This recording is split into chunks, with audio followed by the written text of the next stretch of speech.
okukuba n'okutemula n'okusirisa abo abagezaako ate okulwanirira eddembe ly'abalala, naye oluvannyuma lwa byonna naffe ne batuzikiza. Bwe batyo bwe baayisa Kiwana, bwe batyo bakoze abantu bonna bonna, ne muganda waffe Zebra bwe bamuyisiza.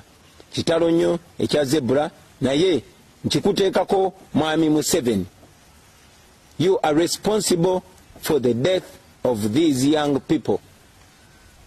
We cannot wait to live in a Uganda where life is precious, where the lives of young people is taken seriously, is valued.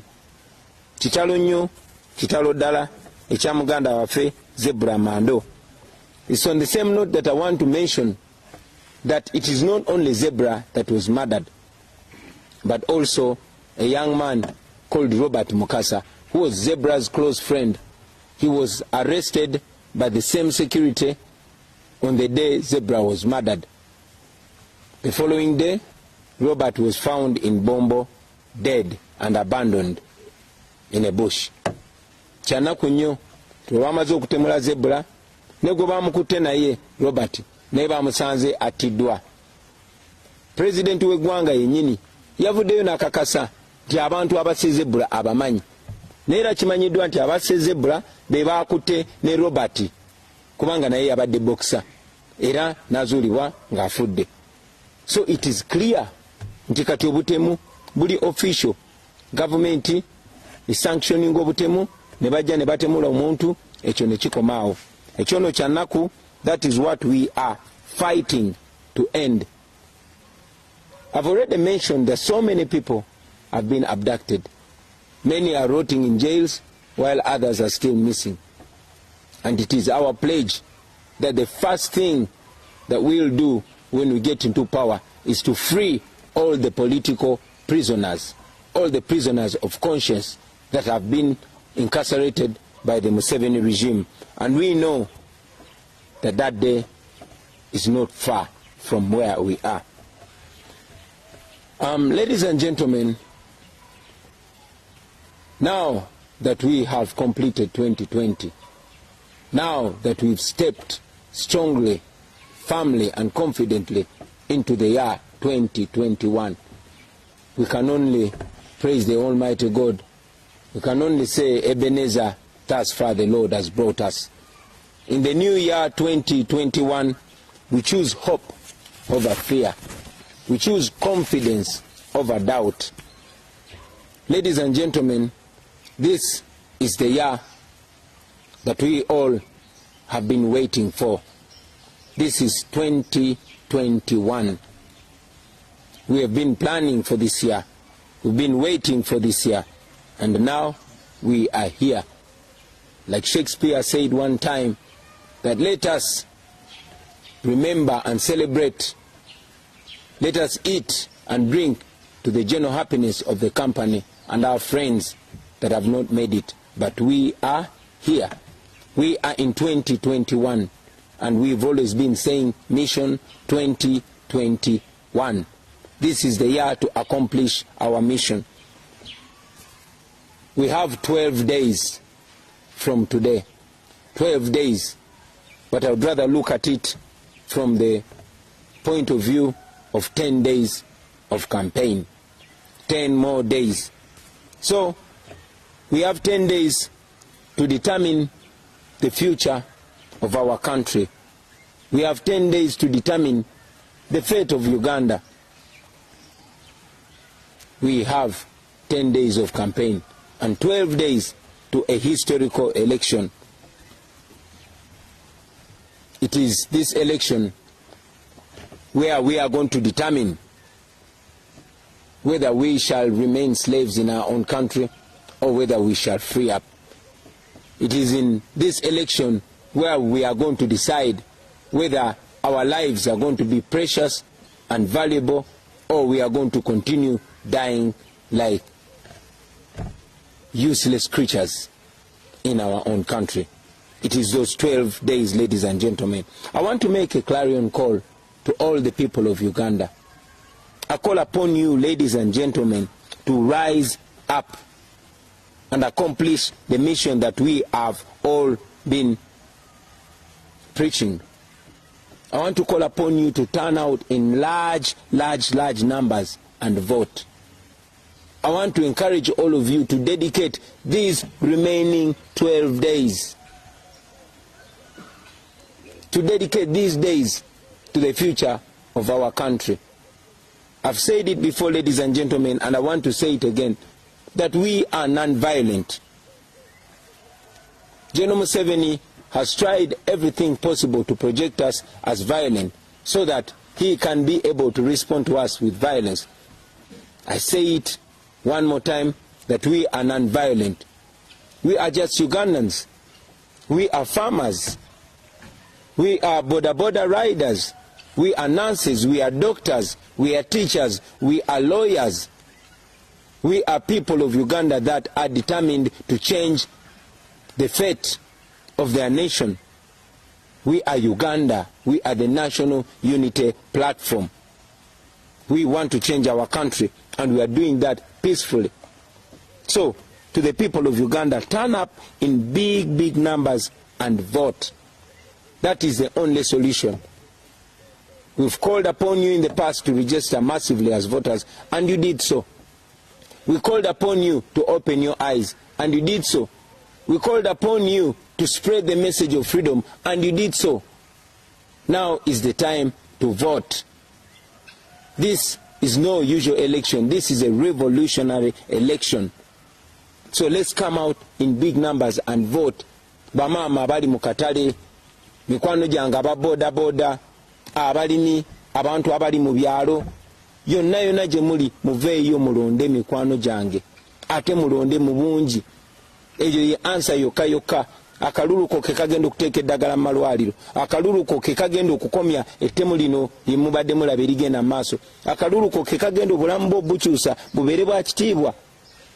Akaluluko ke kagenda okusalawo oba osobola okweyogerera oba tosobola kweyogerera. Akaluluko ssebo nnyabo ke kagenda okuggula enzigi z'amakomera n'ezo zi barracks gye basibidde baganda baffe ba Nubian ba Edi Mutwe nga tebalina musango.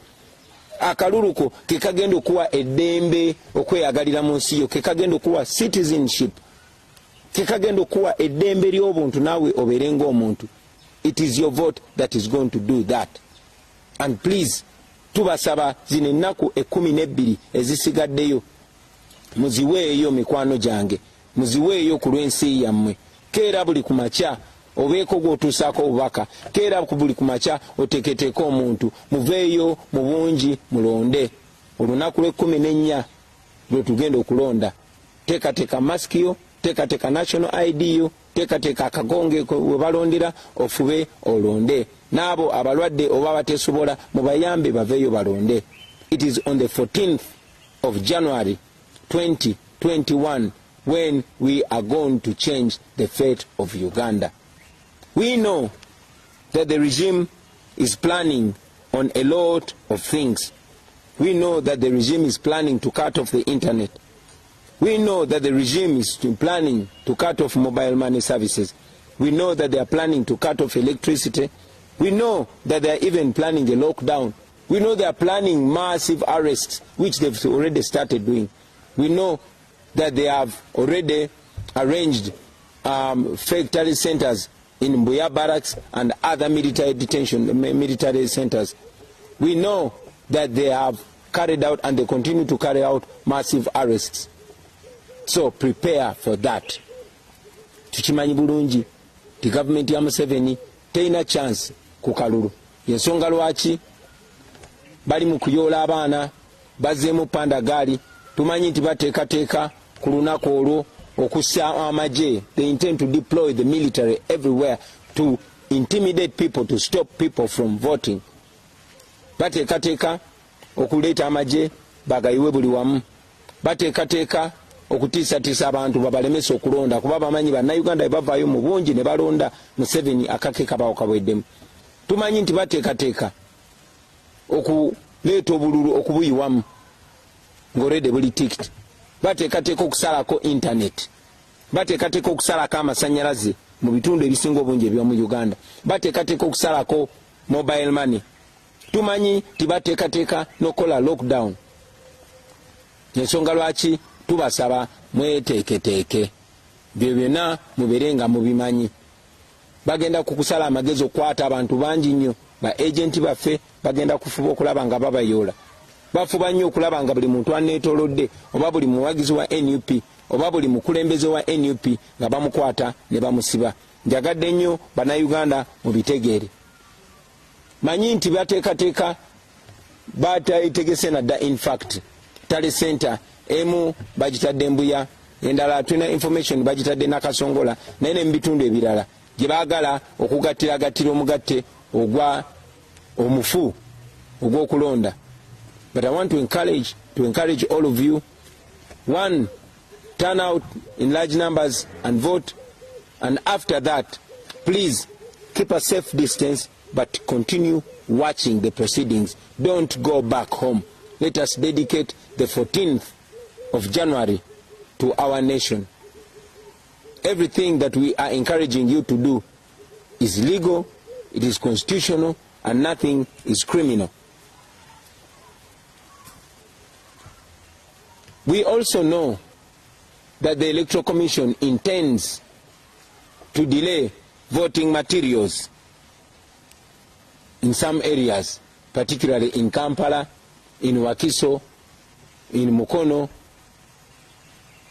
and in areas of Masaka. We also know that they are intending to announce results very late. We want to appeal to you, Mr. Byabakama and the Electoral Commission, and at the same time warn you that the people of Uganda are not going to accept that. You've done that in the past, but you're dealing with a totally different generation. So, the more you disrespect the people of Uganda, the more you will be accountable for any result of a bad election. It is in your best interest and in the interest of the people of Uganda that you respect their voices. Tumanyi timwami Byabakama n'akakiiko k'ebyokulonda bateekateeka okuluyisaayo ebirondesebwa ebyo ebikozesebwa mu kulonda mu bitundu ebimu nga mu Kampala muno mwennyini, ng'e Wakiso, ng'e Mukono, ng'e Masaka ne walala. Naye twagala mwami Byabakama n'akakiiko k'ebyokulonda obakubira omulanga n'obbalabula nti bannayuganda tebagenda kukkiriza nkola eyo ey'obumenyi bw'amateeka. Musirise nga batukolako ebikolobero. Tumanyi nti mwami Byabakama toli mitambo gy'akalulu kano, naye njagala okuwa amagezi oleme kubeera nampulira zibi, oleme kubeera ng'enswera gye boogerako mu lugero egoberera omulambo paka Montana. Now to Mr. Museveni. General Museveni, wakati mukuwa ekitiibwa tuze tugamba ne ku mulundi guno tugamba tetulina kye tukusaba. We are not asking for anything from you, General Museveni. All we are saying is keep your word. Keep your word. In Africa, they teach us that a man is noble if he's a man of his word. What we're saying is keep your word. Respect the words that you said when you are a young man